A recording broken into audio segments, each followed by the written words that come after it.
imam občutek, da so posledice v proračunu po 4 letih posledica kluba, v katerem Luka Mesec 4 leta vrti glasbo, Robert Golob in Tina Gaber Golob brezskrbno plešeta Stiskanac, Klemen Boštjančič pa toči alkohol na kredo, torej zapitek brez plačila, brez likvidnega plačila in nikoli ne zna reči ne gostom, tudi ko so že ogabno pijani. Zdaj pa še ena sveža iz sestavljanja koalicije. Ne, živčnost na levi strani. Seja pa se pravkar nadaljuje.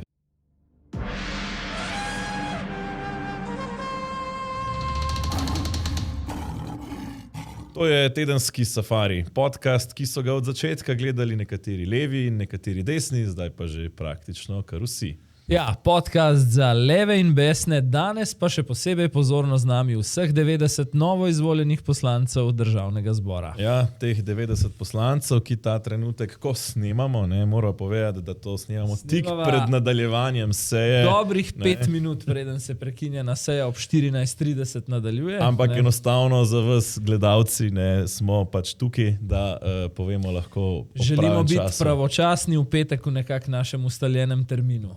In kasneje ni šlo. Upali smo, da ne bo mandatno-volilna komisija tako dolga, da bi morda vsaj kakšen krog glasovanja za predsednika državnega zbora še ujeli, pa nekako nismo več mogli čakati. Točka 1 je samoumevna, sestavljanje naslednje slovenske vlade, preigravanja v ozadju, tudi seveda vsaj posredno se bo dotaknila možnih razpletov te današnje ustanovne seje. Predlagam, da pogledava najprej mentalno stanje na dvoru oziroma pri cesarju, ki je v odhajanju oziroma ki je včeraj vodil še svojo zadnjo sejo vlade s polnimi pooblastili, govorim seveda o Robertu Golobu. Zdi se mi, da bojo izjave, ki jih pokaževa, že lepo nakazale, kam se obrača sentiment v Svobodi in v tej odhajajoči koaliciji. V odhajajoči koaliciji, ki na zadnji seji ni uspela sprejeti niti enega vsebinskega zakona, čeprav so napovedovali, da bodo nekako sprejeli neki interventni zakon, pa tudi do tega ni prišlo. Čemur dodam, takle imamo. Že na 4 leta recimo, ne. Za res neke izhodiščne točke, osnovne, ki so dovolj odprte, da verjetno lahko znotraj tega stečejo pogovori tudi naprej z vsemi, ki se bojo temu pridružili. V tem primeru se nam nikamor ne mudi. Kar se tiče NSI-ja konkretno, se ne vidimo jasno v skupni vladi, so pa konec koncev tudi sami že povedali, kako se vidijo in to je predvsem skupaj z Janezom Janšo. Pogajanja bodo zagotovo dolga, tako kot smo napovedali že večkrat, kot je tudi naš predsednik napovedal. Rabimo potrpežljivost, predvsem pa rabimo dialog, sodelovanje in jaz verjamem, da na koncu tudi skupni cilj. V obrazu me vidite, da glih optimizm iz mene ne veje. Jaz ta moment vidim, da lahko desna sredina brez problema sestavi vlado. Tukaj pa vidim seveda poskus oblikovanja desne vlade in izigravanje nenazadnje relativnega zmagovalca. Dobro, gospod Mislim, analiza teh izjav, ki smo jih zdaj videli, kaže, da jim je v Svobodi, govorimo o tej izjavi Marjana Šarca, vsaj že približno teden dni jasno, da je igra oziroma njihovo vladanje nekako bolj pri koncu, pri čemer se razočaranje nad situacijo meša z jezo, recimo, če gledaš Marjana Šarca, ne? Se moram pa za hip ustaviti pri tej izjavi, torej izigravanje, ne? Kakršnakoli druga koalicija kot Golobova, da je torej izigravanje relativnega zmagovalca. Šel sem pogledat v leto 2018, Marjan Šarec je takrat sestavil vlado, potem ko je na volitvah dosegal 12,6% glasov, medtem ko jih je SDS takrat 24,9%. Tako da, pravzaprav je neverjetno, no? Veš, kako pravijo, ne? Reče in ostane živ, no? To je ta izjava. Oziroma drugače, ne, od vseh ljudi v Svobodi, ki bi lahko šli to izjavo dati, pošljajo ravno Marjana Šarca, ravno njega. Ne, ampak to je ta, se mi zdi, to je ta klasika svobode. Ne, tako kot pošljajo, ko govorijo o proračunskem dolgu, pošilja Alenko Bratušek, ki nas je zapufala med krizo, ne, z najdražjimi krediti na trgu, namesto da bi vzela evropske. Ne, tako kot pošiljajo, ne vem, mislim, to je prav ta klasika, ko pošiljajo, ne, ravno tistega, ki ima največ masla na glavi, pošiljajo razlagati o maslu na glavi. Ja, mislim, ko poslušam te prilike Marjana Šarca, točno konkretno ob tej izjavi mi na misel pride samo ena pesem, ki jo je on v starih časih, ko je bil še nastopač / komedijant, rad citiral. En rad bi bil oštir, drug milijoner, jaz sem vedno to, kar sem, ker sem šofer. To je iz krajev Marjana Šarca, tam Šmarca pri Kamniku. Ampak bolj resno, poglej, če gledaš genezo izjav, Luka Mesec prejšnji četrtek, bojimo se, da se skrbi nas, da nastaja Janševa vlada. Šarec v nedeljo, vidim jasen poskus oblikovanja desne vlade. V sredo po tistem 1-na-1 sestanku z Golobom še Han, ne, ki je rekel, ni nobenega optimizma na mojem obrazu in pač ne vidim ovir, da bi desnica sestavila koalicijo. Ne, in včeraj, ne, to mislim, da so najine informacije dvakrat preverjene, potem še cel kup poklapanih in šokiranih, slabše obveščenih recimo poslancev Svobode. Ne.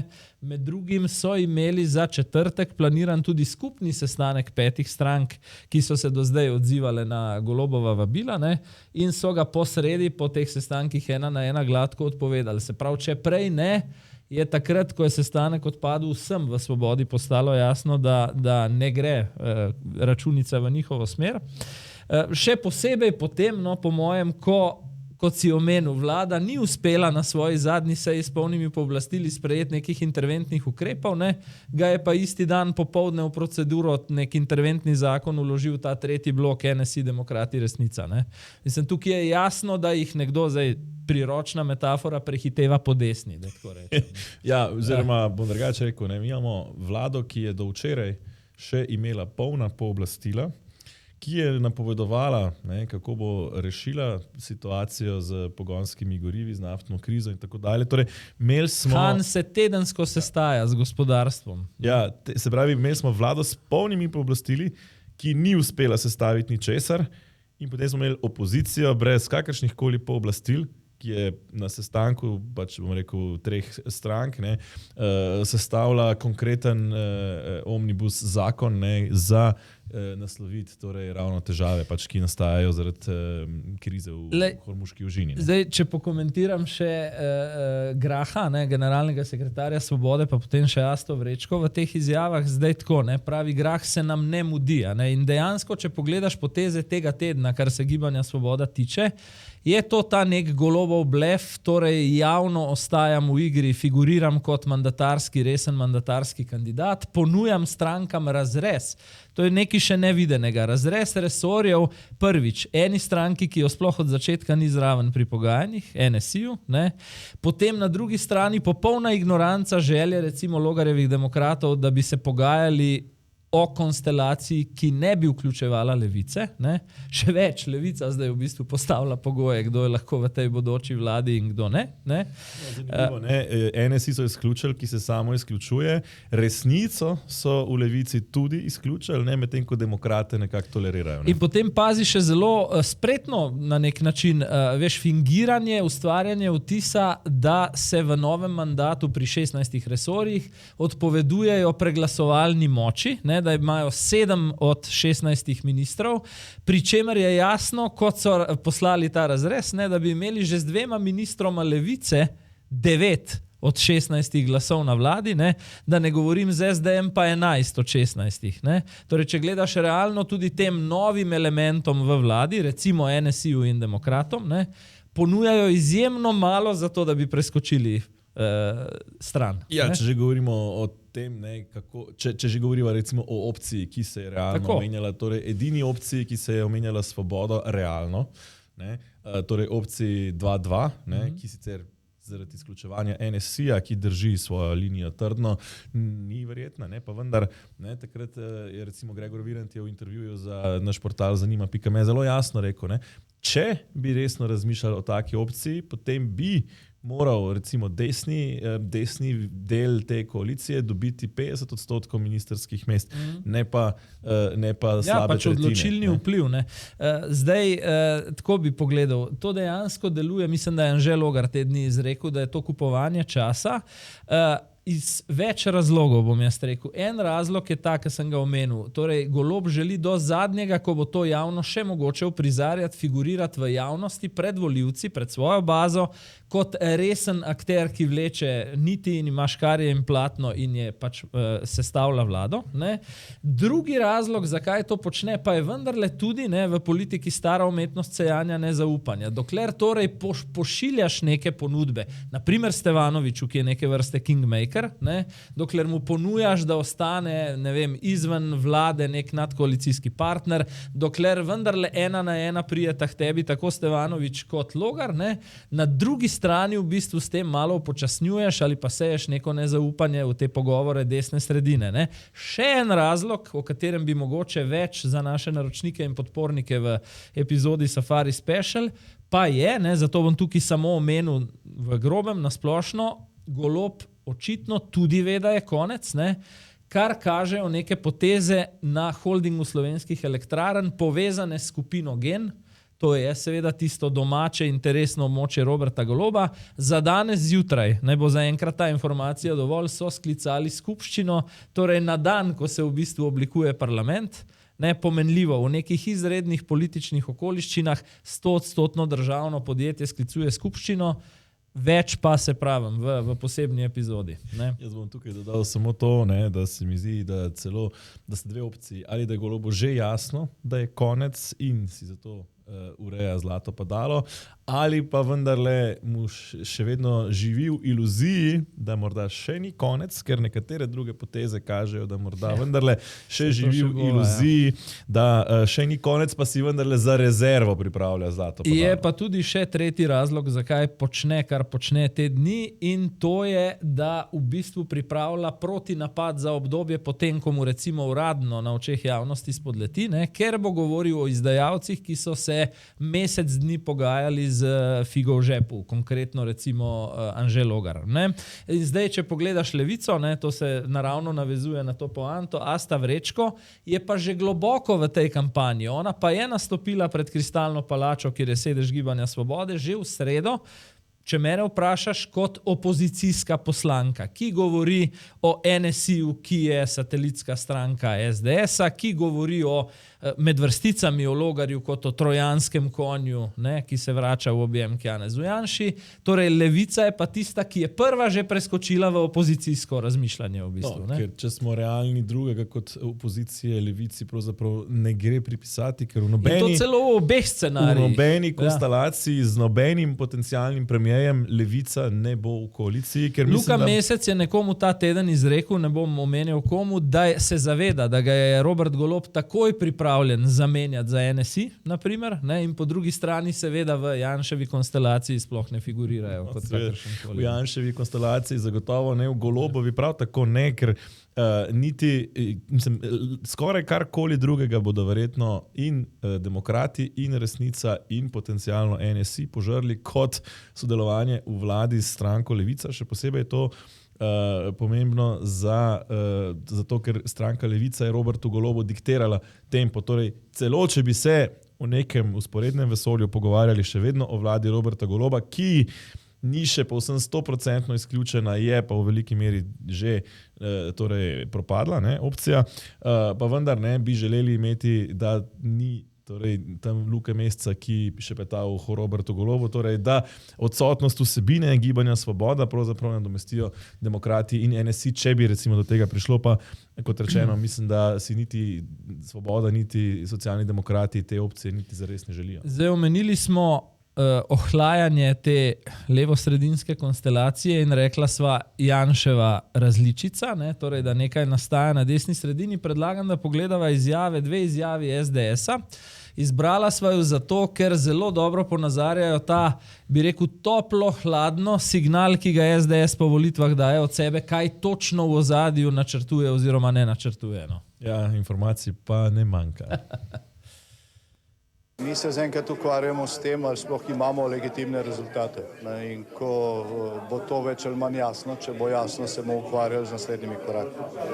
Recimo novi predsednik parlamenta, omenja se gospoda Cigler Kralja, še enkrat DVK je danes potrdila te rezultate. Lahko tudi vas omenim, če vas to veseli. Ko so hodili k Robertu Golobu na sestavljanje koalicije, tistim, ki hodijo k njemu, lahko dam samo to velikonočno sporočilo, ko je angel odvalil kamen od groba in nagovoril žene, ki so iskali Jezusa, kaj iščete živega med mrtvimi. Ja, zdaj, če pogledaš to, na eni strani hladen, mrk, zadržan, rezerviran Janez Janša, ne? Po informacijah, ki sem jih jaz v slabih 3 tednih po volitvah uspel zbrati, drži, da ga je tisti rezultat na volilno nedeljo vendarle kar nekoliko potrl, torej da ni bil relativni zmagovalec, ga je malo potrlo in tudi nekoliko odgnalo neke samoumevne računice o koaliciji. Ne? Vendarle pa, ko se je po nekaj prespanih nočeh malo bolj usedlo to dejstvo, da je razmerje desno-levo recimo 43-40, ne? Ali pa v širšem smislu, če po definiciji šteješ na desno še resnico celo 48-40, ne?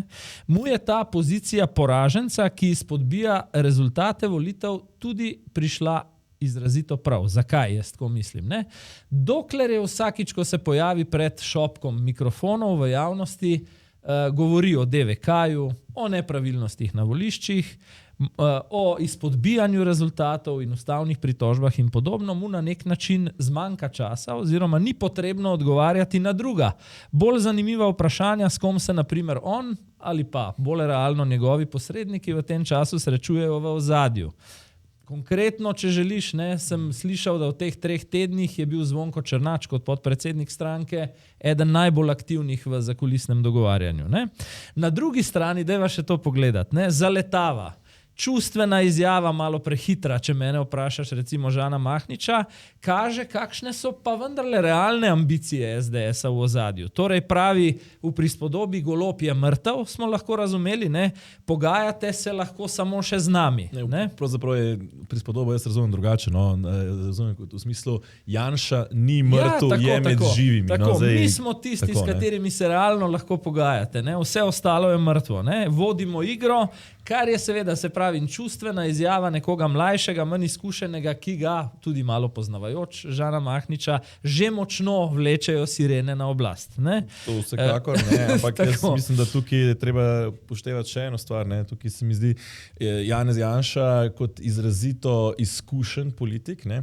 Je pravzaprav kot v neki igri juda, ne? Prepustil Robertu Golobu, ne, da on da silo, ne, torej, in je Janša to samo usmeril v pravo smer. Pobral veter v svoje jadra. Tisto, kar je pravzaprav Robert Golob pihal, ne, je Janša samo zajel. Zakaj? Ne? Ker je pravzaprav pustil Robertu Golobu, da se je ravno s tem svojim, se mi zdi, egom, s tem svojim napuhom, ne, nekim željo po, oziroma to svojim patološkim lažnivstvom, ja, nepristajanjem na poraz. Ki ne vidi več kot pol ure naprej, torej da mora vedno pred kamero izpasti nekako dober, karkoli že pač bo rekel, da zato izpade. Ne, pravzaprav je zaskrhal še tisto malo zaupanja, ki bi ga recimo ali stranka Resnica ali stranka Demokrati imeli. Ne. In če se spomniš, prejšnji teden smo se pogovarjali, da recimo je morda bila zanimiva drža Nove Slovenije, da niso šli niti na, bom rekel, vljudnostne uvodne pogovore k Gibanju Svoboda, ampak potem, ko smo po teh pogovorih oziroma po tistem kosilu ali kakorkoli je že bil prvo, ne, videli Roberta Goloba, ki je kar vse, ki so bili prisotni, že vključil pred novinarji v neko svojo koalicijo, ki bo sestavljala krizne ukrepe, za katere vidimo, da jih celo sploh niti ni bilo, ne, torej teh, ne, ki jih niso delali, ampak je nekako vse tja potegnil, je spinal, ne, češ, evo, vsi, ki so bili na sestanku, so že z nami in z tega vidika je bilo ključno za Novo Slovenijo, da tam ni bila, ne, vsi, ki pa so tam bili, so pa videli, čak malo, z Robertom Golobom pravzaprav se ne moramo nič konkretnega zmeniti, ker niti to, kar smo se zmenili na sestanku, čez 10 minut, ko gre pred novinarje, pravzaprav nič več ne velja. Ne. Glej, in tudi, kar mi kaže na neke realne ambicije v ozadju, da si vendarle SDS tudi kljub nekaterim izjavam in na kongresu lani in pred volitvami, ne, da bodo vladali samo z res trdno večino, želi na oblast v danih razmerah, je tudi to klicanje Janeza Janše preko socialnih omrežij na današnji protest, v bistvu je ura zdaj taka, da se nekako začenja, ne? In je priročno tempiran na začetek, na resnični začetek te današnje seje. Hočem reči, v ozadju se govori dve krilatici se nekako uporabljata, da če nastane ta desno-sredinska konstelacija, bo to pod ena protikrizna razvojna koalicija, izrazito programska usmerjena v gospodarstvo, po drugi strani po tisti aferi z prisluhi, protikorupcijska vlada. Tu bi dodal pa samo to, da je to hkrati tudi, če bo ta vlada res oblikovana, okvir, skozi katera moramo presojati njena dejanja, tako Janeza Janše, torej ko bodo odstopili od ukrepov, ki realno pripomorejo k odpornosti slovenskega gospodarstva, in dve, ki ne bodo recimo protikorupcijski, ampak bojo izrazito iracionalni, provokativni v ideološkem smislu in tako naprej, bo pač Janezu Janši vladanje že s tako manjšinsko vlado, če sva realna, še oteženo z ulico. In na drugi strani je ravno ta okvir protikrizni in protikorupcijski tudi tisti, kjer ga morajo njegovi partnerji najbolj dosledno, če so se že povezali v 20 mandatov veliko skupnost, tretji blok, najbolj dosledno samo regulirati. V bistvu, ko govorimo o tej vladi, ki se bi lahko sestavila, torej vlada Janeza Janše ob koalicijskem sodelovanju stranke Demokrati in Nove Slovenije, oziroma da Nova Slovenija kot drugi najmočnejši, oziroma trojček, NSI, SLS, Fokus in Demokrati kot tretja koalicijska stranka, pri čemer bo nekoliko v nadaljevanju še, da ni gotovo, da bo, oziroma skoraj zagotovo Anže Logar v to koalicijo ne bo prinesel vseh 6 glasov, ki jih je pripeljal na svoji listi v državni zbor. Še malo kasneje o tem. Zabravim, ampak in recimo z nekim izven koalicijskim sodelovanjem stranke Resnica, do česar tudi še malo kasneje, recimo se mi zdi zanimiva logika, ampak tukaj je dilema, recimo marsikoga v SDS-u, marsikdo v SDS-u zdaj razmišlja, tudi ljudi, s katerimi sem se pogovarjal, da češ, kaj pa, če bi mi počakali, ali šli na predčasne volitve zdaj v recimo poleti oziroma jeseni, ali pač počakali, da se sestavi neka šibka leva vlada, ki bo potem pač se razletela na čereh mandata in krize, ki prihaja, in potem pa bo Slovenija zrela za tisto pravo desno vlado, ki jo čakamo že zadnjih 35 let. In tukaj mislim, da je tukaj dve težavi. Kot prvo, zagotovo je vsakič, ko stranka pride na oblast, to pomembna priložnost, ali pa za kjerokoli stranko, ne samo za SDS, tudi konec koncev za Novo Slovenijo in Demokrate, da si določene kadre prekali v dejanskem vladanju, ker je povsem nekaj drugega bitno vladi kot biti v opoziciji, in nobene garancije ni, niti da bodo recimo predčasne volitve, če bi igrali to igro, da gredo. Recimo, da ne bi sestavili vlade, ampak da bi načrtno delali za predčasne volitve. Nobene garancije ni, da se te predčasne volitve dejansko zgodijo, ker potem se utegne marsikateri poslanec odločiti, da je tveganje mandata vendarle večje, kot če grejo v šibko Golobovo koalicijo. In kot tretje, če pa počakajo, da ta koalicija sestane in razpade, čez 2, 3 ali 4 leta, ker ni garancije, da se razpade torej predčasno, čez 4 leta v tistih razmerah nikakor ni garancije, da bo pa, če po tem mandatu Roberta Goloba ni bila razgrnjena rdeča preproga na oblast Janezu Janši, čez 4 leta te rdeče preproge ne bo bistveno več kot letos, se mi zdi. Da pač je to vendarle treba vzeti v zakup. In z tega vidika, če pa to računico upoštevajo v SDS-u, mislim, da bodo lažje sprejeli tudi tveganje, da bodo vladali po ceniku Zorana Stevanovića in seveda ob kriznih ukrepih in kolesarjih na ulici. Pa še nekaj, ne pozabi, da je levi politični pol na volitvah, ki so pravkar za nami, vrgel stran skozi okno približno 6% glasov, polovico tega, ali dobro polovico tega za Prerodom, in drugo za Pirati. Ja, in še nekimi manjšimi strankami. Prepričan sem, da vkolikor bi tekli drugi krog volitev, bi verjetno prišlo do te konsolidacije, bodi si Prerod sploh ne bi figuriral samostojno kandidaturo ali bi bil organizacijsko priključen k SD-ju, in na drugi strani recimo se je že pred volitvami govorilo o možnosti, da Pirate daš zraven k Levici in Vesni. Torej, takšno razmerje med levim in desnim blokom pravzaprav ni sploh nujno, da se ponovi, kot je bilo zdaj. Lahko bi Levica celo dobila nekakšno nadvlado v mandatih nazaj ponovno. Ne?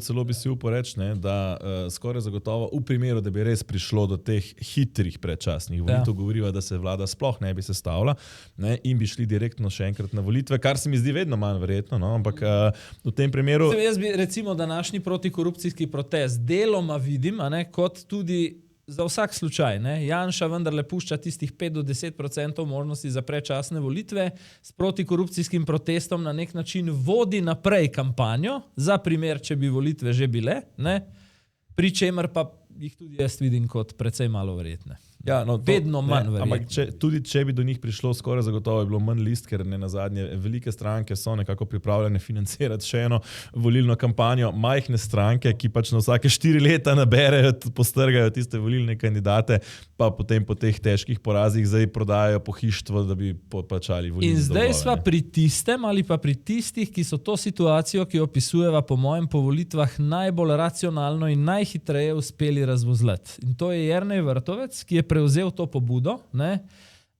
Mislim, da je v bistvu celotno to oblikovanje tretjega bloka ravno poskus, kako zaobiti scenarij predčasnih volitev. Lahko bi rekel, da je v bistvu prevzel to politično iniciativo sestavljanja desno-sredinske vlade, o kateri je govoril že v kampanji. Pokazalo se je, kaj je sestavljanje desno-sredinske koalicije brez odbojnosti. Torej, Janez Janša se na eni strani, kot sva opisovala, držal ves čas malo nazaj, Jernej Vrtovec pa je bil tisti, ki je recimo več pobude za sestavljanje tega prevzel. In nimaš, čeprav so obrisi te desne vlade povsem realni, ta hip, ko govoriva, nimaš recimo Jaše Nula, Nike Kovač in ostalih že na Trgu Republike. Ne. Zaenkrat ne, ker mislim, da zaenkrat še vsi nekako potihem še vedno upajo na ponovitev mandata Roberta Goloba in še niso zagnali teh, mislim, bom rekel, še čistijo verige, svojih koles. In tudi recimo, ko gledaš te izjave prej, Matjaža Hana, Marjana Šarca, ki že govorijo o desni vladi, to vendar niso tiste ogorčene izjave, kot če bi dejansko Janez Janša osebno recimo od 25. marca naprej se dobival. Torej, bilo je pomembno, da se je tudi recimo z Logarjem in Stevanovičem v prvi fazi sestajal nekdo drug. Bi pa pogledal njihove izjave, sinoči so šli skupaj v 2 glavna studija, 24 ur in Odmeve, pa pokomentirava naprej, v kakšnih pozicijah so, preden se karkoli že dokončno sestavi. Kar je zanimiva sprememba od tedna prej, ko sta Logar in Vrtovec šla solo in potem naslednji dan Stevanovič solo. Tokrat so bili skupaj. In ljudje so izrazili željo, da pride do oblikovanja desno-sredinske koalicije. In moji napori so usmerjeni prav v to, torej, da pride do drugačne vlade, do drugega predsednika vlade in da damo ljudem upanje, da je drugačna Slovenija možna. Treba zelo jasno povedati, volitve so prinesle spremembo in nova vlada mora odražati to spremembo. Naš program Uspešna Slovenija 2034 je tisto, kar Slovenija potrebuje in to, kar je v tem programu, je treba udejaniti. In v tem pogledu bomo mi sledili samo temu vsebini, torej udejanjenju našega programa. Za mlade pa za družine nižja obdavčitev najemnin, da bodo stanovanja dostopna. Za zdravstvo pa odprava omejitev sodelovanja, ker več storitev pomeni manj čakanja. To niso ideje, to je zakon. In zdaj naj vsak poslanec pove, a je za ljudi, a je proti njim.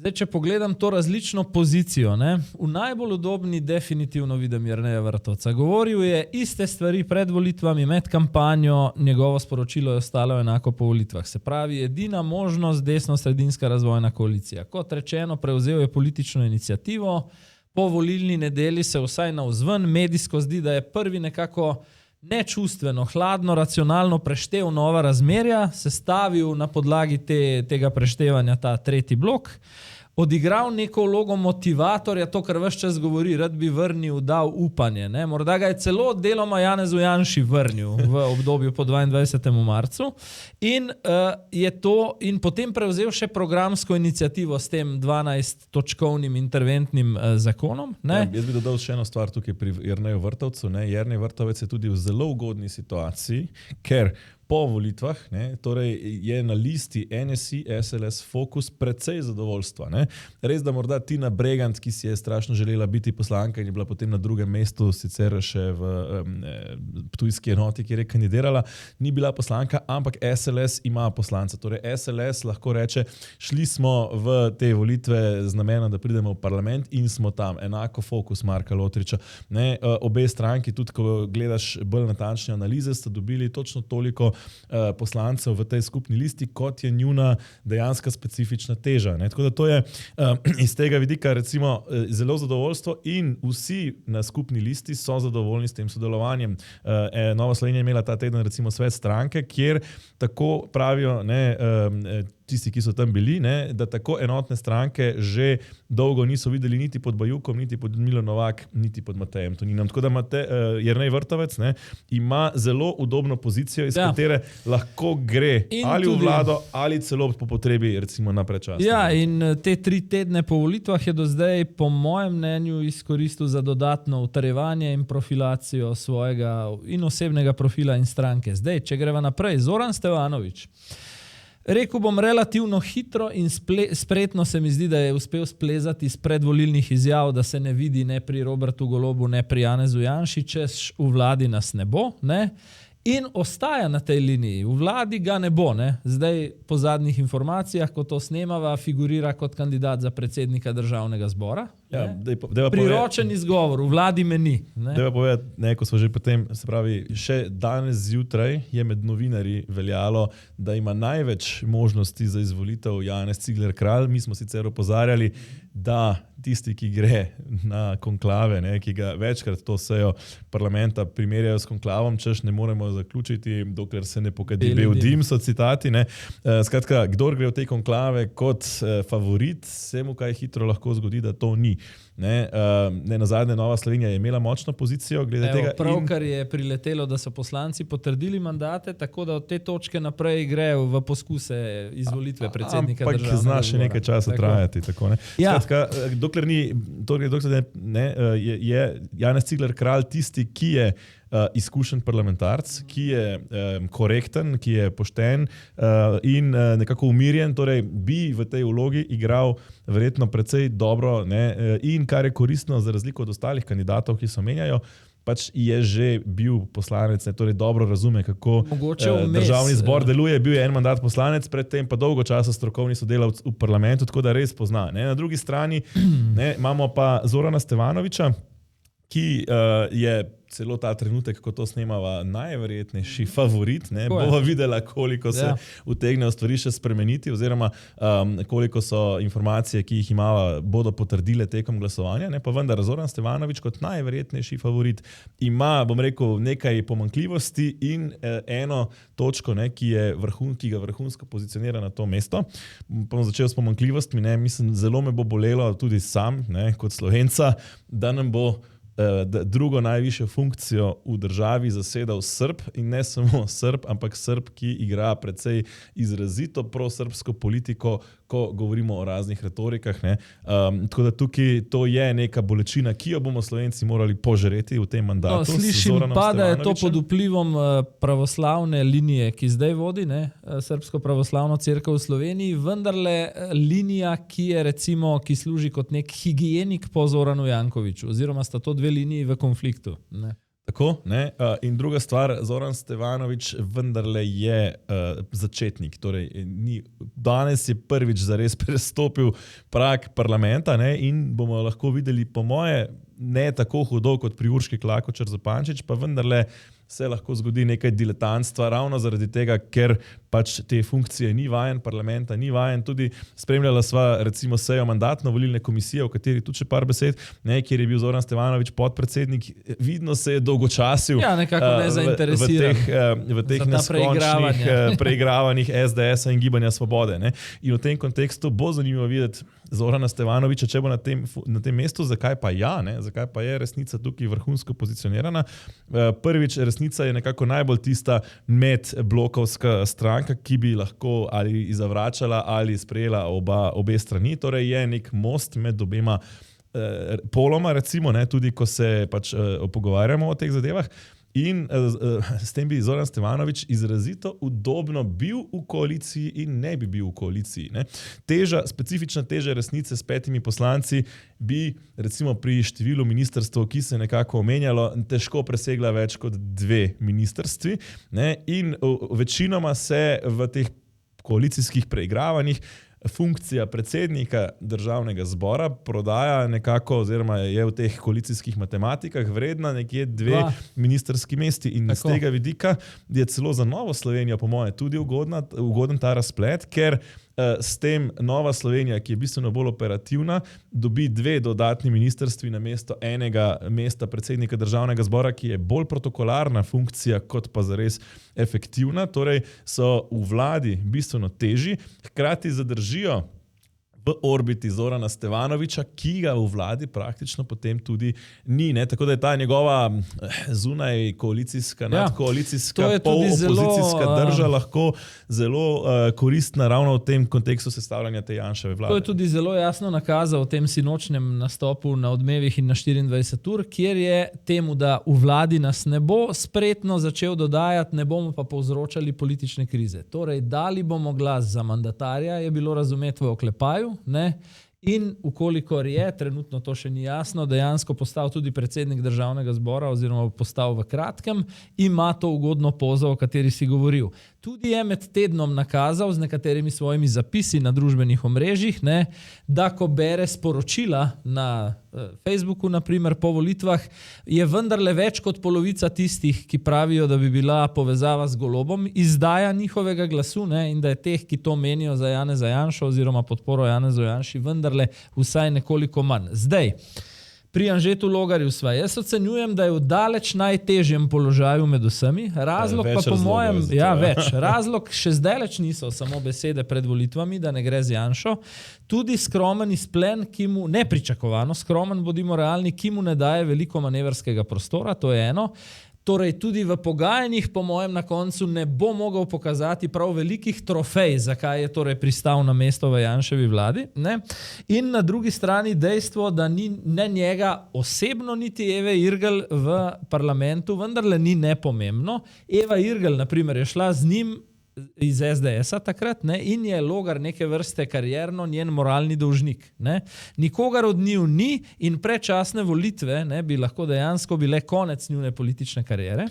Jaz sem prepričan, da bi mu zamerili na eni strani volivci, ki jim je bila všeč ta mostogradnja, da se je relativno hitro po 2-3 sestankih umaknil od Goloba. Na drugi strani, če bi zdaj preprečil še precej jasno oblikovanje desne sredinske koalicije, ne vem, kaj od volilnega telesa mu pravzaprav ostane. Glede na to, da sta oba trenutno brez služb, seveda karikirano, zavod za zaposlovanje v bistvu. Ne? Želel sem reči, preskočil je, ne, recimo Stevanović si udobno pozo gradi recimo skozi mesto v parlamentu, pa skozi to, ne, izven koalicijsko podporo, katerikoli že konstelaciji. Ne. Ki je bistveno bolj dosegljiva kot pri demokratih. Medtem, ko je manj prepričljiv salto mortale, zdaj Logar izvedel v stilu, zdaj je naenkrat edini kriterij za oblikovanje vlade naš program Uspešna Slovenija. Drugo nas več ne zanima in kolikor slišim, no to pa ja, je nek realen pogajalski izplen, ki bi si ga lahko obetal, ukinitev NPU-ja in oblikovanje skoka, ki ga zahteva v boju proti korupciji. Torej, če povzamem, je v dokaj težkem položaju in veš, kaj se zgodi s takšnimi, predvidevam, da bo v bistvu nadpovprečno zanesljiv koalicijski partner. Ja, nadpovprečno on osebno, ne, kot najverjetnejši minister ali pač najverjetneje se Logarju obeta ministerska funkcija, enako tudi Evi Irgl. Slišim sicer za Evo Irgl bolj dokončno že, da so to resor za zamejce, torej manjša v bistvu vladni urad. Na drugi strani se za Logarja glede na CV omenja zunanje ministrstvo, pri čemer sem, tik preden sva to začela snemati, slišal tudi, da bi bila pa njegova želja za ta mandat lahko morda tudi drugačna, ne vem pa kaj. Ne, glede na programske prioritete morda celo notranje ministrstvo. In glede na to, da pravzaprav bi Morda to niti ne bi bilo tako nenavadno, če bi recimo Logar ciljal na notranje ministrstvo, ali ga lahko dobi ali ne. Ti pa takoj povem, da ne? se zelo dvomim, da je Janez Janša pripravljen dati notranje zadeve komurkoli drugemu kot pravzaprav SDS-u.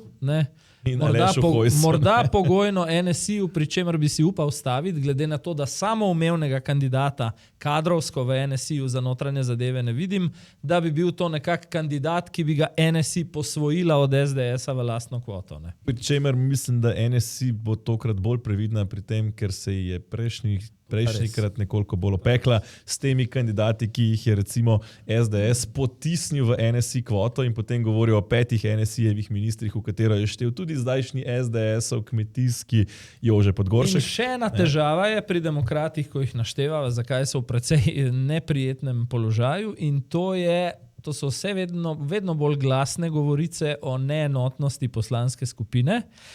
Pokazalo se je pa to najbolj plastično v sredo, ko je na presenečenje vseh, jaz sem tudi potem z nekaterimi akterji govoril, kakšno uro zatem, na pobudo Boruta Sajovica, torej na pobudo Gibanja Svoboda, njihov najstarejši poslanec, kar naenkrat zagrabil kandidaturo za mesto predsednika mandatno-volilne komisije. Pri čemer je treba povedati, da tukaj po politični tradiciji mesto predsednika mandatno-volilne komisije pripada zmagovalcu volitev, mesto podpredsednika pa drugi najmočnejši stranki oziroma vodji opozicije. In izpadlo je, kot da se Svoboda na račun nekega dogovora z demokrati žrtvuje neke samoumevne funkcije. Je pa res, da je Svoboda najprej poskusila s svojim kandidatom, ki ni šel čez, potem je poskusil SDS s svojim kandidatom, ki ni šel čez, in šele na tej točki je potem Sajovic predlagal demokrate na to mesto in na koncu sta mesto dobili demokrati in Resnica, kar mi je posebej še ostalo, preden smo šla snemati, so si že pogledala ta del seje, mandatno-volilne komisije, Tadej Ostrc, ki je potem v imenu demokratov prevzel vodenje te mandatno-volilne komisije. Je drugi, ki se je dolgočasno. Je bil na koncu te dvournega obmetavanja med SDS-om in Svobodo glede veljavnosti in volilnih nepravilnosti in tako dalje, vidno izčrpan oziroma naveličan, iritiran. Ali ima še kdo kakšno repliko? Tudi kar malo vzdihoval je zraven in tako naprej. Tako da jaz celo bi si upal reči, da se Anžetu Logarju morda obeta tudi prihod v parlament, glede na to, da Ostrca bolj vidim kot nekega operativca na ravni vlade, recimo na zdravstvenem ministrstvu, če že ne ministra, morda spet državnega sekretarja, kot pa, da bo v parlamentu sodeloval pri teh neskončnih bitkah med Svobodo in SDS-om, ki glede na prvo sejo sklepamo lahko, da bodo v tem mandatu še nekoliko zaostrene celo. No, poglejmo, kako je bilo v sredo popoldan zracionalizirano dejstvo, nekako upravičeno, zakaj so demokrati sprejeli darilo Svobode, recimo za mandatno-volilno komisijo, pa potem rečeva še par bolj v globino glede kadrovskih težav Anžeta Logarja. Predlagali so nas in mi smo to odgovornost sprejeli. Zaradi tega, ker smo stranka, ki želi povezovati, ki želi sodelovati z vsemi, ki želi predvsem spoštovati mnenje volivcev. Na takih sestankih je treba iskati kompromise in pa rešitve, ki vodijo naprej. So pa seveda take odločitve v nasprotju s prakso, ki smo jih poznali v preteklosti. Ja, torej v nasprotju s prakso iz preteklosti, torej demokrati in Resnica. Obe stranki sta se omenjali tudi kot kandidata za vodenje parlamenta, v tem primeru za Resnico, torej že omenjeni Zoran Stevanovič, pri demokratih se je omenjalo Franca Križana, ampak kar smo lahko videli v tem tednu in zakaj je demokratom še dodatno padla specifična teža v katerihkoli koalicijskih pogajanjih, je dejstvo, da se je pokazalo, da Anže Logar še zdaleč ni naredil domače naloge, ko je sestavljal listo za parlamentarne volitve. Ne samo, da je napačno ocenil kateri okraj mora izbrati zase in za Evo Irgl, recimo, da bi lahko bila izvoljena v parlament. Ne? Kar je zanimivo celo, če bi šel gledati recimo na portal zanima.me, ker smo delali analizo, smo bolje napovedali, kaj se splaša. Ne? Za sekundo te prekinem, kar sva govorila prej glede Stevanoviča, popolnoma drži, zdaj imaš na vseh portalih ravno kar osveženo in z rdečim izredna novica, je uradno kandidat za predsednika Državnega zbora. In sicer, pazi, samo da to citiram, vložena kandidatura za predsednika, kandidat Zoran Stevanovič, podpisalo vseh 5 poslancev Resnice, 3 poslanci SDS-a, Mahnič, Poglajen in Kosec, ter Janez Žakelj, Aleksander Reberšek in Aleksander Gungal iz Nove Slovenije. Logarjevi demokrati podpisov niso prispevali, je pa res, da je Logar sinoči napovedal, da oni v izboru novega predsednika Državnega zbora ne bodo sodelovali. Ne. Kar pa je nekoliko drugače, kot smo špekulirali, ne? Češ, ugibalo se je, nekoliko več o tem sicer v jutrišnji epizodi, pa vendar nekaj malega. Ne? Torej, ugibalo se je, da se bo pripravljal spektakel, da bodo na strani desne potencialne koalicije Svobodo in aktualno vlado cvrli na ražnju in čakali, da razni njihovi predlogi klavrno propadajo. Potem pa se je celo ugibalo, da bi lahko izbranega kandidata, za katerega bi se izkazalo, da ima večino. Bomo videli, če je to zdaj Zoran Stevanovič, za katerega se omenja, da to potencialno je. Ne, predlagali šele proti večeru, oziroma da bi Svoboda skušala ta spektakel preprečiti in sama predlagala tega kandidata. Ne. In zdaj se lahko vrneva iz tega nazaj, iz ravno zadnjega stavka. Logarjevi demokrati podpisov niso prispevali nazaj na tvojo razlago glede stanja pri demokratih. Namreč, moje prepričanje je, da podpisov pod kandidaturo Stevanoviča ni tudi zato, ker Logar vendarle mukoma želi ohraniti 6-člansko poslansko pisarno enotno, kar pa ne bo enostavno. Ne bo enostavno, zakaj? Ne? Ker, kot rečeno, ne da je samo že Logar, da je zgrešil mesto zase in za Evo Irgl in ne nazadnje tudi za Tineta Novaka, ki je bil tretji poslanec, ki je prestopil k demokratom. Torej, Anže Logar je recimo, da v Ljubljani še nekoliko manj zgrešil, medtem ko Primorska ne samo, da ni imela poslanca, tudi Ajdovščina je bila šele na drugem mestu, po številu, torej po odstotku glasov, kar pomeni, da Eva Irgl je bila daleč pravzaprav od izvolitve v Državni zbor. So pa izvolitev v Državni zbor dosegli kandidati demokratov, ki jih Logar očitno ni dobro preveril.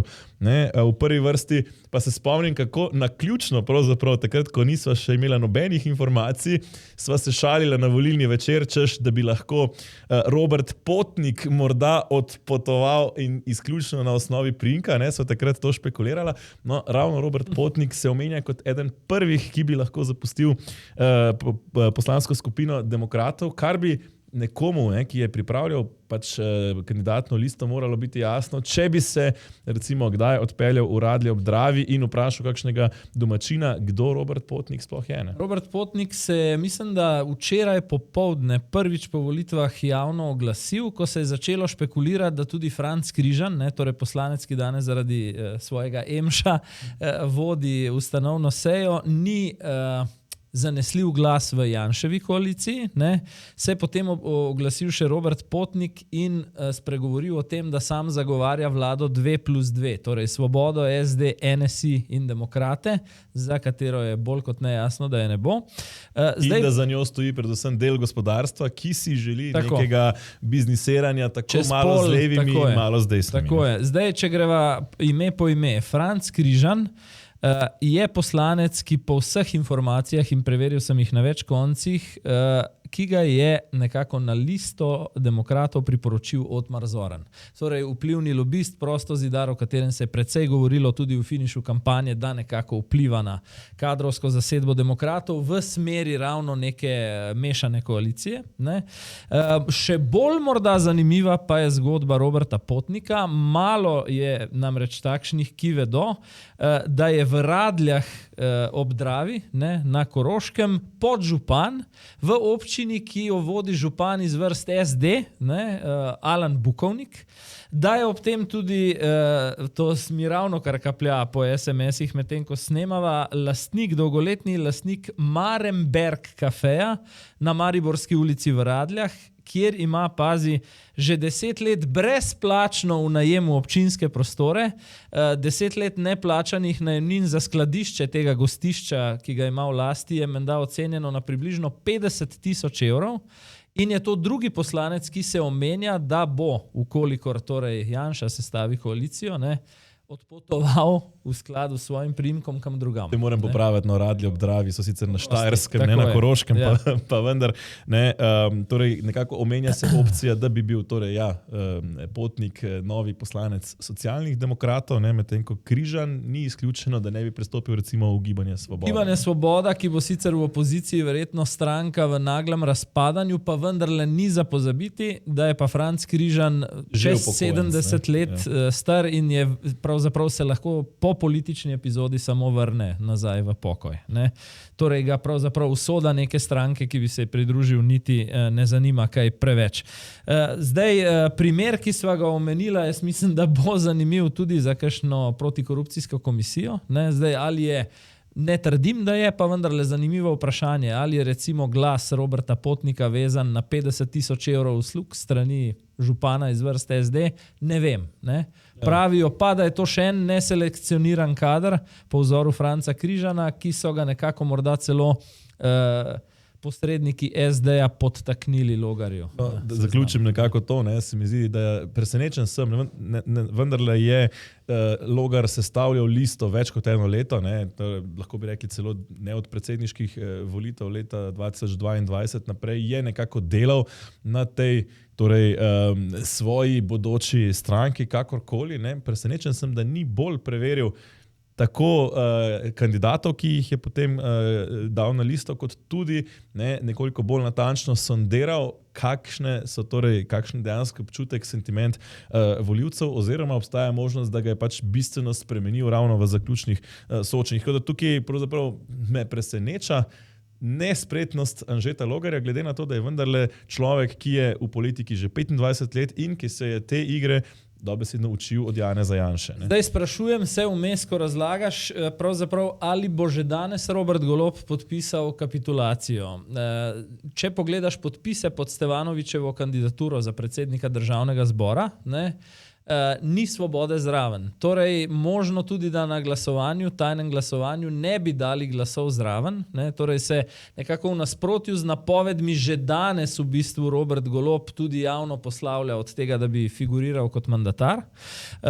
Je pa ena druga stvar zanimiva, ko omenjava Roberta Goloba. Ne? V sredo, ko so demokrati vzeli funkcijo v mandatno-volilni komisiji na predlog Svobode, je v delu desne sredine močno završalo, recimo kolikor vem, v SDS-u niti ne. Zakaj?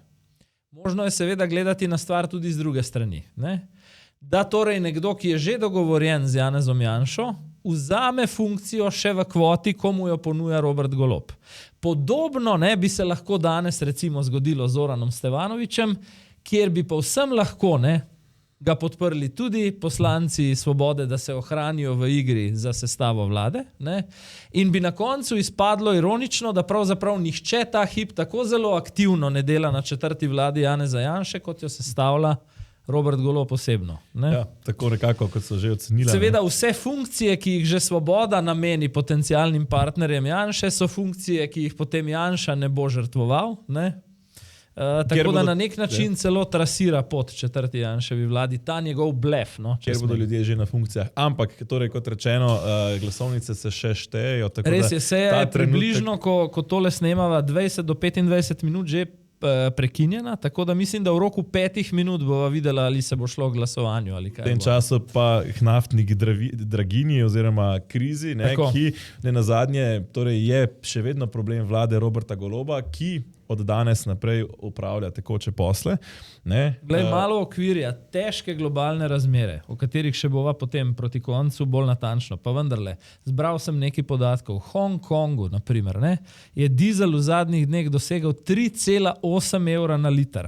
Gremo veliko bližje nam, v Nemčijo, kjer ga Nemci točijo za 2,3, in so hodili recimo nekateri, ki so geografsko blizu, točiti na Poljsko svojim vzhodnim sosedom za 1,9, kolikor ga približno točimo tudi pri nas.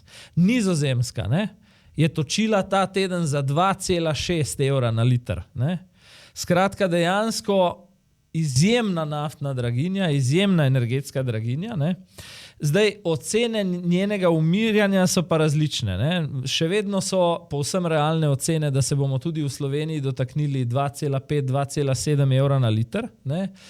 Slišal sem glavnega ekonomista gospodarske zbornice, ki je napovedal šele za 3. kvartal, torej med julijem in septembrom potencialne padce cen, tudi če ta mir, ki je zdaj vzpostavljen na Bližnjem vzhodu, zdrži, ne, da se bo težko umirilo prej.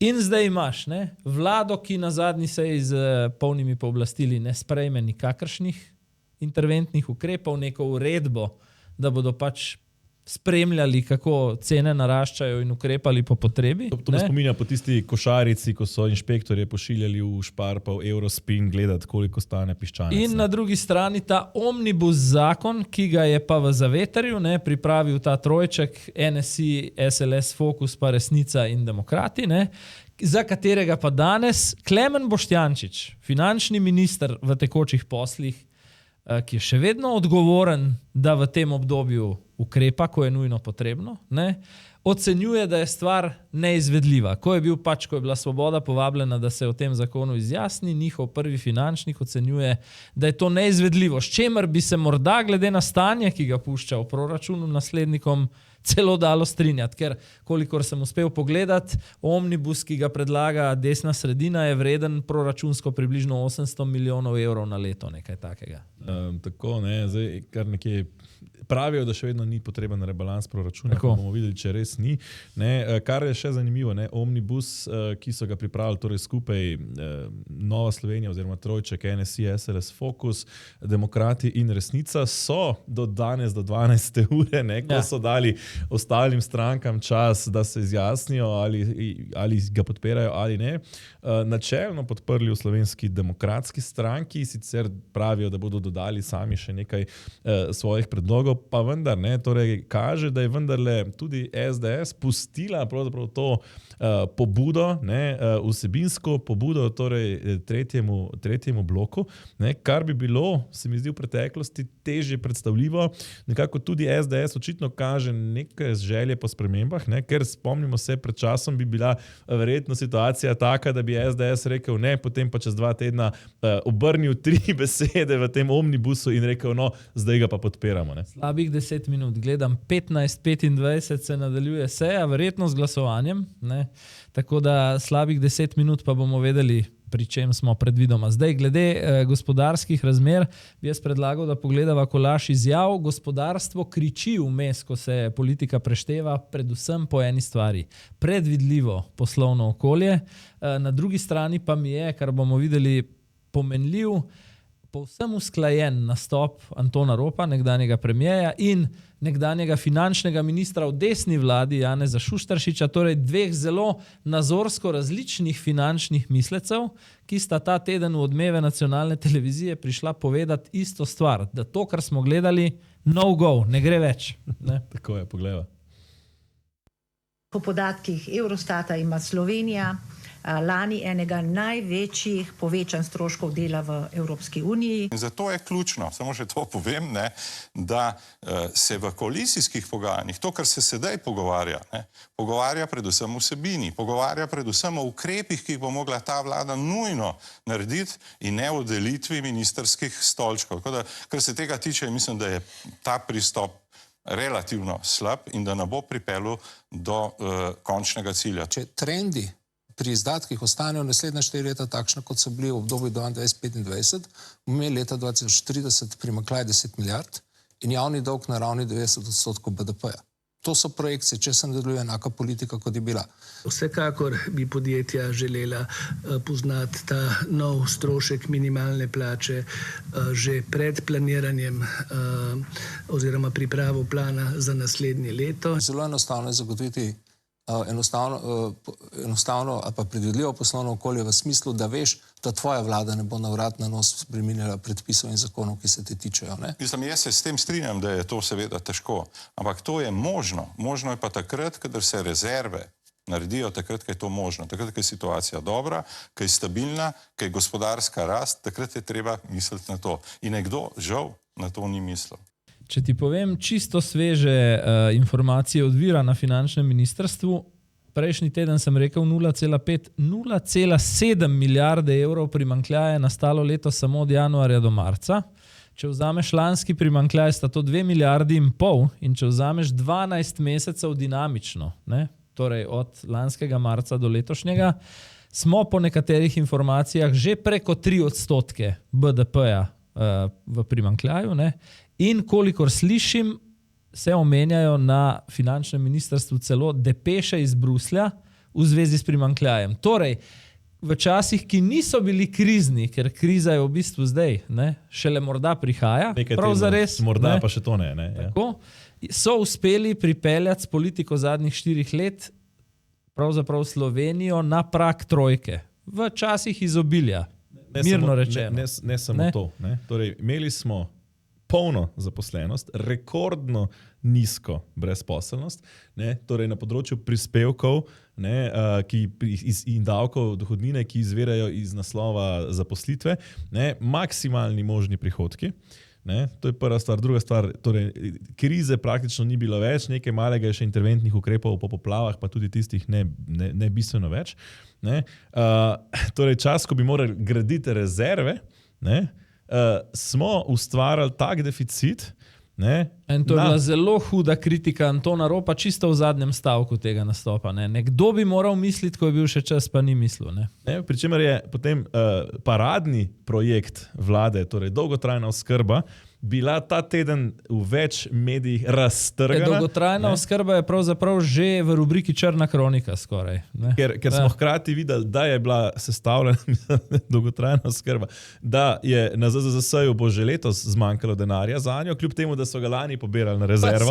Veš, kaj me nasmeji? Tukaj te moram prekiniti. Nasmeji me, ker Janša, ne, ko se razmišlja o razrezu bodočih ministrstev, tako in tako predvideva razgraditi Ministrstvo za solidarno prihodnost in ga dati nazaj k Ministrstvu za delo, kot je bilo prej.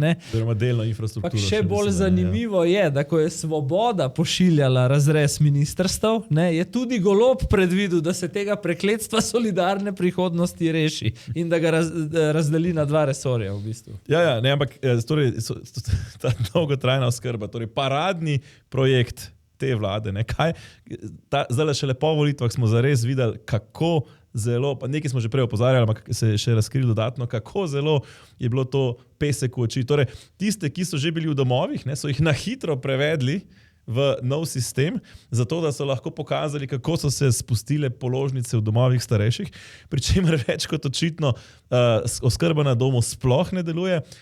Odločbe, ne, so povedali, da ta teden upravljajo oziroma odločajo o odločbah iz oktobra lani, da tedensko ali mesečno pride 200 do 300 novih odločb, rešijo jih pa 20 do 30.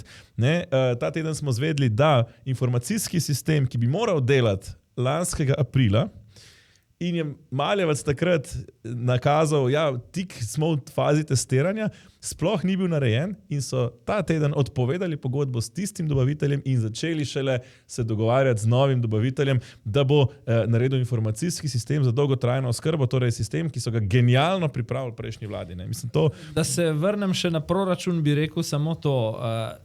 Pomenljivo je, da ga držita po konci, torej to prihodkovno stran, samo še 2 stvari. In to je DDV, če banaliziram naši odhodi v Spar, Mercator, Lidl, Hofer, ne, in prispevki od plač, zdaj v bistvu še hvala Bogu za dvig mase plač v javnem sektorju, ne, ker so ti prispevki posledično malo višji. Ne, pri čemer je eno in drugo, potrošnja in plače, izrazito ciklično občutljivo. Ne, se pravi, če pride do recesije, tudi te postavke padejo.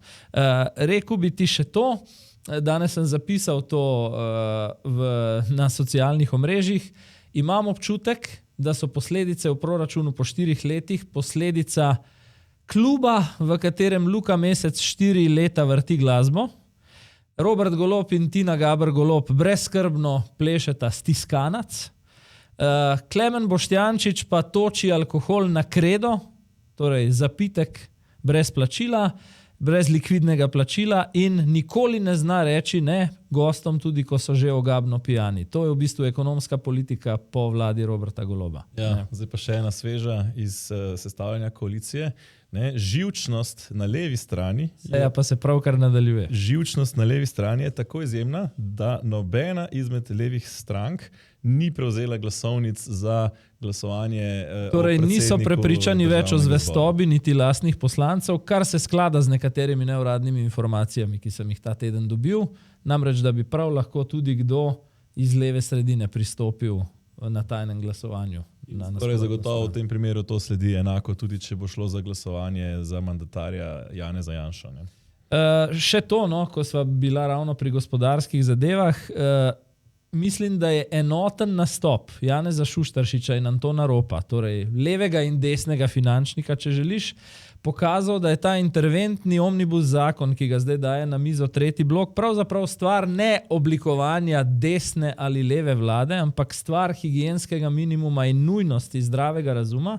Čeprav to pa dodajam, sem prepričan, da se bo, ko do glasovanja o tem omnibusu pride, ravno na tej večini, ki bo podprla neke zdravorazumske ukrepe, izrisala neka nova bodoča koalicija. Ja. Morda dokler čakamo na razplet te drame v državnem zboru, kjer vedno večkrat v kadru kažejo Zorana Stevanovića, rečeva še kakšno o teh globalnih razmerah, ki še kako usodno vplivajo tudi na razmere v Sloveniji, pa pogledava najprej kolaž izjav okoli iranske krize. As a President Truth this morning, a big day for world peace. Iran wants it to happen. They've had enough. Operation Epic Fury was a historic and overwhelming victory on the battlefield. دستهای ما روی ماشه است و به محض آنکه کوچکترین خطایی از دشمن سر بزند با قدرت کامل به آن پاسخ داده خواهد شد. What Iran says publicly or feeds to all of you in the press is much different than what they communicate to the United States, the president and his team privately.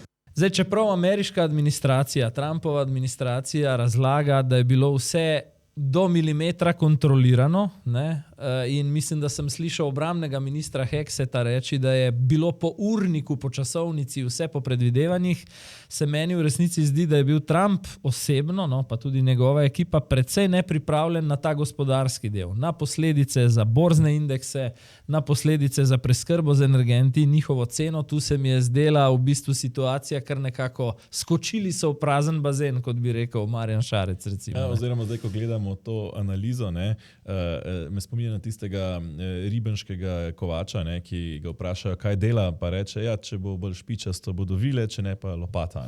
Skratka, zdaj so pač pogledali, a je špičasto, a je zaobljeno, in so rekli, zaobljeno je, torej lopata je. Že od začetka smo delali lopato. Na ta princip me to spominja. Zdaj, nekaj stvari ni bilo dobro premišljenih. Zdi se, da je nekako Izrael potegnil, torej ZDA nekoliko nepremišljeno, v ta spopad, ki je prišel prvič prepozno, ker so zamudili te proteste, ki so nastali proti režimu, da je režim dobesedno genocidno, če uporabljamo ta izraz, pa mi ni blizu, ampak če primerjamo to z Gazo, torej v enem vikendu ubil nekje med 30 in 40 tisoč protestniki. Teh protestnikov zdaj ni več na ulicah Teherana, ker so pokopani. Na drugi strani so morda celo računali, ker nenazadnje Amerika je postala neto izvoznik nafte, torej jim celo do neke mere ustreza, da zdaj oni drago nafto prodajajo svojim zaveznikom, ki zdaj tenko piskajo, pa vendar mislim, da je zadeva ušla izpod nadzora, da sicer precej oslabljeni Iran vendarle kaže, da ima še nekaj več kart, kot so morda sprva mislili, in da se je uspel torej režim ajatol tudi po likvidaciji zdaj že ostarelega in delno tudi že rahlo umikajočega se ajatole Hameneja zadržati oblast v Iranu. Ja, ironično, medtem ko se režim samo obnavlja v Iranu, medtem ko so bili dejansko pod napadom v vojni, oziroma so v bistvu še kljub premirju, pa je na drugi strani se v Ameriki sentiment tudi na republikanski strani, zaradi tega, ker je šel predaleč z destabilizacijo globalno, ne, obrnil zelo proti Trumpu. Mogoče glede še te naftne krize bi rekel to, zelo pomenljiv podatek tudi v času premirja, prvi dan, ko je bil vzpostavljen, mislim, da je sreda na četrtek, 10 do 15 ladij, ne, v enem dnevu, medtem ko je bil prej standard okoli 140 ladij na dan, recimo skozi Hormuško ožino. Ne. In mislim, da je stvar pravzaprav zelo krhka. Trenutno izgleda, kot da se tudi cene nafte se umirjajo, kot da se vse stabilizira, ne, pa vendarle tudi zaradi Izraela in Libanona je stvar pravzaprav zelo nepredvidljiva. Ali bo res šla v neko stabilizacijo ali pa morda celo na slabše. Drži, je pa res, da to prvo prekinitev ognja oziroma premirje je nekako potem začinil Izrael z zelo močnimi napadi na Libanon, ne, ki so potem to dogajanje, ne, kar se tiče premirja, zaostrili, torej Iran je znova zaprl vmes Hormuško ožino, ne, tudi v pogajanjih si obeta kar precejšnje provizije za to, da ladje z nafto vozi okoli min, ki jih je nastavil v sami Hormuški ožini. Ne, tako da tukaj je Iran nekoliko v prednosti bil, ne, pa vendar ni tako zelo jasno, ne, da bi Iran res bil v prednosti. Vendar je treba upoštevati, da napad na Iran se je sploh zgodil ravno zato, ker so proksi v regiji precej oslabljeni. Torej, geopolitično je Iran danes bistveno bolj oslabljen, kot je bil. Ne, in pravzaprav ne, tudi sam napad na Iran morda ni bil nujno tako nepremišljen, kot se zdi, je pa bil nepremišljeno izveden.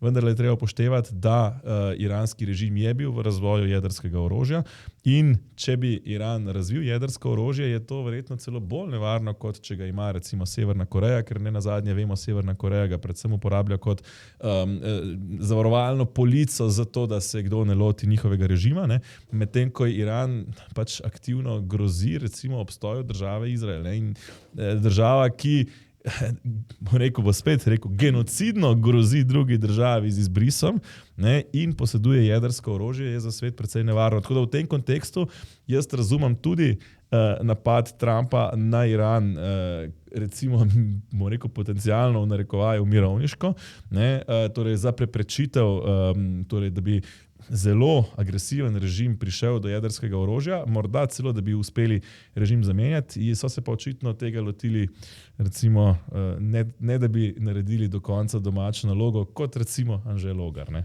No, zdaj te brifiram, ker vem, da te zanima. Vmes, ko sva bila na zunanji politiki in globalnih krizah, sta govorila kar nekaj minut Meira Hot v imenu SD, zdaj je še nekaj minut porabil za obrazložitev glasu, oziroma domnevan za obrazložitev tega, da jih ne bo v dvorani med glasovanjem še Luka Mesec.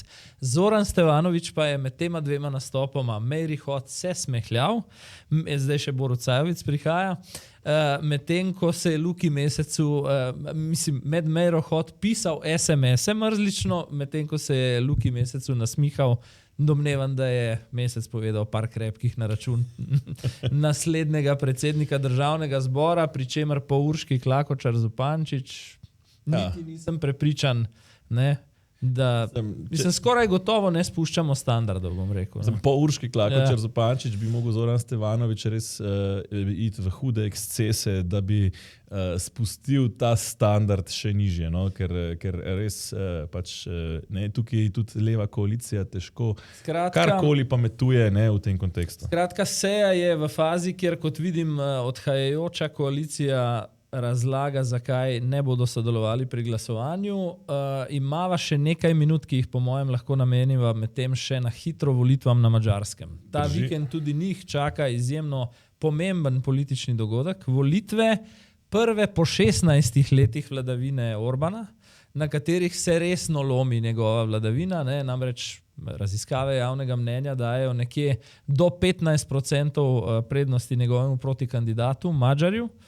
Pri čemer pa so vendarle ocene, da bo na koncu zaradi vpliva podeželja, ki ni tako dobro zajeto v te meritve, tekma tesna do zadnjih minut. Ne samo podeželja, ne, tukaj je treba poštevati, nekje po povprečju ocen, recimo, ki jih izvaja Europe Elects, ne, torej tukaj nekako merijo povprečje različnih ocen, ne, pri čemer nekako bližje opozicijske agencije več več podpore namenjajo Petru Magyarju, medtem ko provladni nekoliko više dajo Viktorja Orbana, pa vendarle nekje 49% kotira, oziroma je kotiral še pred kakšnim dnevom Peter Magyar, medtem ko Viktor Orban nekje 41-42 v tem povprečju. Je pa res, da je treba vedeti dve stvari. Madžarski parlament ima 200 mest, ne, torej 200 poslanskih sedežev.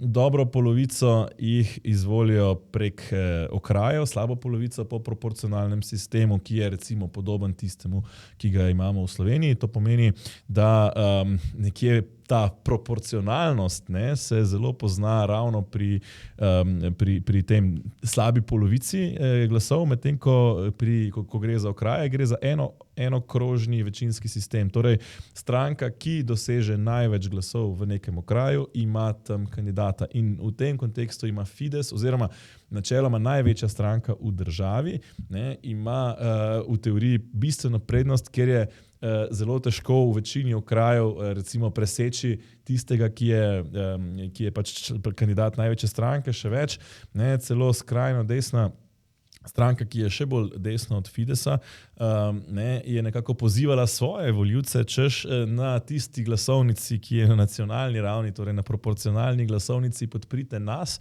da pridemo v parlament, medtem ko v okraju volite kandidata Fidesa, da bo zagotovo prvi, ne, in če pridejo v parlament, 5% prak je, ne, pač se omenjajo tudi kot potencialni rezervni koalicijski partner, če bi bilo treba sestaviti vlado Viktorja Orbana, ki morda ne bi imela večine. Ne. To je pa tudi, če pride do menjave oblasti v Budimpešti, je vprašanje, kaj se da narediti v enem mandatu, kot rečeno 16 let. Ne. Viktor Orban je okoli sebe nabral ogromno ekonomske moči, njegovi so mediji, njegove so institucije, oziroma če želiš po vseh vitalnih institucijah, je v tem času posejal toliko ljudi, ne, da dvomim, da ima novinec, ki se bo nekaj časa oziral okoli sebe, pravzaprav plan, kako bi v 4 letih popolnoma zapeljal to barko drugam. Ne. To vsekakor treba je še nekaj dodati, ne, torej podeželje je načeloma za Orbana, mesta so načeloma za Magyarja oziroma Tiso, ne, potem so pa tukaj še glasovi diaspore, ki na Madžarskem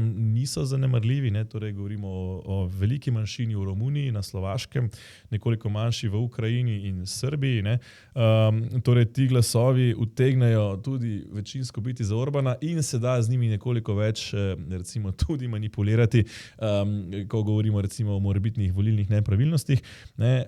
Pa še nekaj treba povedati, ne nazadnje Peter Magyar je nekdanji član Fidesa, torej bi lahko rekla, da se je učil tudi ob Viktorju Orbanu teh prijemov, zdaj bomo pa videli, ne, ali se je bolje učil Peter Magyar ob Viktorju Orbanu, kot se je Anže Logar ob Janezu Janši. Ne. Ja, nekdo me danes vprašal še, kakšne posledice menim, da bi recimo za madžarske lastnike Planet TV v Sloveniji lahko imel morebiten Orbanov padec.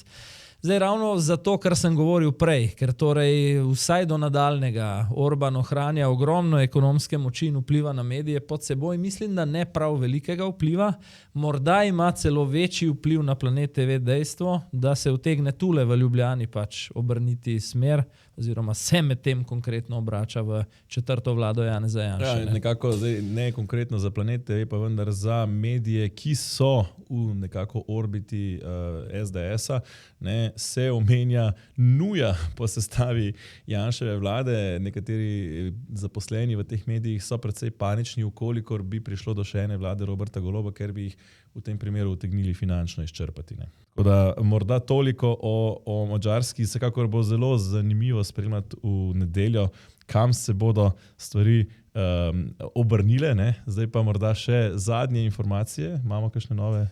Ja, koalicija je povedala svoje. Asta Vrečko, Luka Mesec in Borut Sajovic, ki je bil najdaljši. Vidim, da se razprava poslancev nadaljuje. Sara Žibrat je pri besedi. Pri glasovanju čisto še nismo. Ne? Na tej točki potem povejva, da gledalce čaka še Safari Special v soboto zjutraj. Kjer bomo seveda že nekoliko pametnejši. Tako, ne samo da bomo vedeli, kdo bo izvoljen ali ne izvoljen v prvem krogu za nakazali bomo tudi zbora. nekatere naslednje možne korake in scenarije, od potrjevanja določene interventne zakonodaje, pa tudi dinamike oblikovanja morebitne nove slovenske vlade. Tako, pričakovali smo, da bo ta seja dolga, vedeli smo, da bo dolga. Pravzaprav, če bo izvoljen Zoran Stevanović, bo to celo, bom rekel, glede na jutranje scenarije nekoliko presenečenje, ne, da bo tako hitro konec. Ne. Pa vendar, ne, tukaj smo, pri koncu smo redne epizode. Nismo seveda šli na dopust, bomo pa nekje treba na epizodi narediti piko. Torej, zaključujemo redno epizodo.